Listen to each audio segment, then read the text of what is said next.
Hello everyone, welcome to my channel Easy Way to Learn English. Today we again will read a story and we will learn some grammar concepts and vocabulary and sentence structure through this story.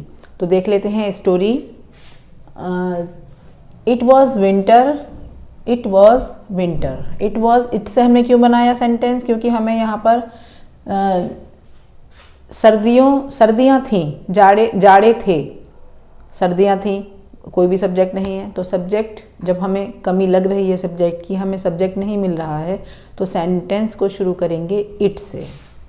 It was winter. Was past का sign है, past की verb है, तो जाड़े का time था या जाड़े थे. हिल्स पहाड़ियाँ, पहाड़. फील्ड्स खेत, जंगल, यानी बहुत सारी खाली जगह, that is also called field. Trees, houses and roads.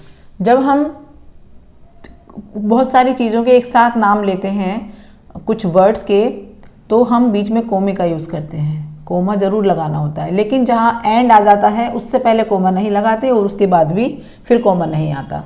तो हमने तीन यहाँ पर हमने नाउन्स लिए हैं, फील्ड्स, ट्रीज, हाउसेस. हाउसेस के बाद कोमा नहीं लगाएंगे बिकॉज देयर इज, यहाँ पर एंड कंजंक्शन से इनको ज्वाइन कर रहा है. लेकिन हिल्स के बाद और फील्ड्स के बाद एंड ट्रीज के बाद कोमा लगेगा. तो ये सब क्या थे? ऑल वर कवर्ड, ढके हुए थे. कवर्ड मीन्स ढके हुए थे. किस चीज़ से ढके हुए थे? स्नो से. मीन्स बहुत ज़्यादा जब ठंड थी तो बहुत स्नो भी गिर रही थी और ये सब चीज़ें स्नो से ढकी हुई थी, बर्फ़ से ढकी हुई थी. The wind was very cold. Wind जो हवाएं थी, जो हवा थी, वेरी कोल्ड, बहुत ठंडी थी.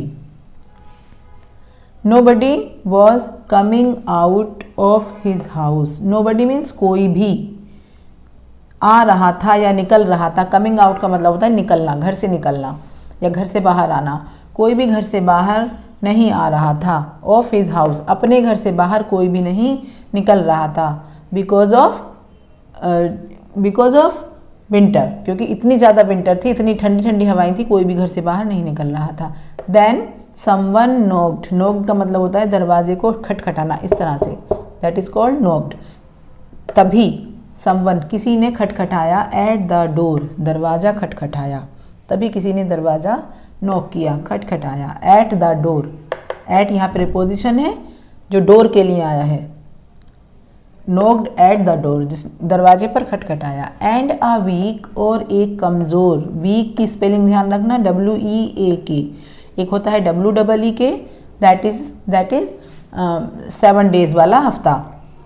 वीक यहाँ पर एडजेक्टिव है, ओल्ड एडजेक्टिव है. मैन यहाँ पर नाउन है. वीक और old man entered the room. Entered का मतलब अंदर आया, प्रवेश किया.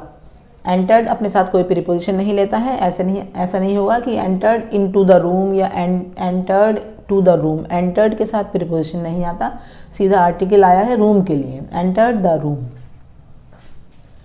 He was shivering. शिवरिंग का मतलब है कांपना, ठंड से कांपना. शिवरिंग, वो ठंड से कांप रहा था. अगेन ING है तो कंटिन्यूस टेंस है. वॉज पास्ट का साइन है. वॉज शिवरिंग, वे कांप रहा था, तो हो गया पास्ट कंटिन्यूस.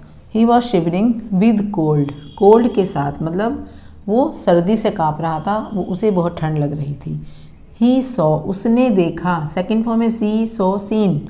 उसने देखा. The burning fire. बर्निंग यहाँ पर है प्रेजेंट पार्टिसिपल. प्रेजेंट पार्टिसिपल जब हम किसी वर्ब में ING लगाकर उससे एडजेक्टिव का काम लेते हैं. जब कोई वर्ब ING के साथ एज एन एडजेक्टिव वर्क करता है तो वो होता है प्रेजेंट पार्टिसिपल. यहाँ पर फायर को क्वालिफाई कर रहा है कि जलती हुई आग, तो ये बर्निंग है प्रेजेंट पार्टिसिपल और ये एडजेक्टिव का काम कर रहा है यहाँ पर. Burning fire in the room. उसने कमरे में देखी जलती हुई आग. ही सैट, बैठ गया. Sit, sat, set. Second form है सेट. कैसे पहचाना? क्योंकि हैज़ हैव हैड नहीं है तो सेट सेकेंड फॉर्म होगी. He sat beside. बिसाइड एक प्रीपोजिशन है. बिसाइड्स के आगे जो आता है उसका मतलब होता है उसके पास, यानी एक और, एक साइड. बिसाइड एक साइड. वो आग के साइड बैठ गया, आग के एक साइड बैठ गया। He sat beside the fire. Beside के एक और वर्ड होता है बिसाइड्स, उसमें एस और लगा होता है। बिसाइड्स का मतलब होता है एक्सेप्ट दिस, इसके अलावा। और यहाँ पर ये प्रीपोजिशन है, इसका मतलब है उसके पास, किसी चीज़ के पास बैठ जाना। ही सेट बिसाइड द फायर, वो आग के पास बैठ गया। ही फेल्ट मच रिलीफ, उसे बहुत रिलीफ मिला। फेल्ट किसकी सेकंड फॉर्म है? फील की। फील, फेल्ट, फेल्ट, उसे बहुत रिलीफ मिला। मच रिलीफ, उसे बहुत रिलीफ मिला। ही थैंक्ड, थैंक की सेकंड फॉर्म है थैंक्ड, उसने मुझे धन्यवाद दिया। थैंक माने धन्यवाद देना और थैंक धन्यवाद दिया, उसने मुझे धन्यवाद दिया। आई थिंक आपको समझ आई होगी स्टोरी, कुछ वोकेबलरी आपने सीखी होगी। और अगर सीखी है, please subscribe to my channel, keep liking the videos and keep watching my videos. Now let's see the proverb of today. Today's proverb is leave no stone unturned.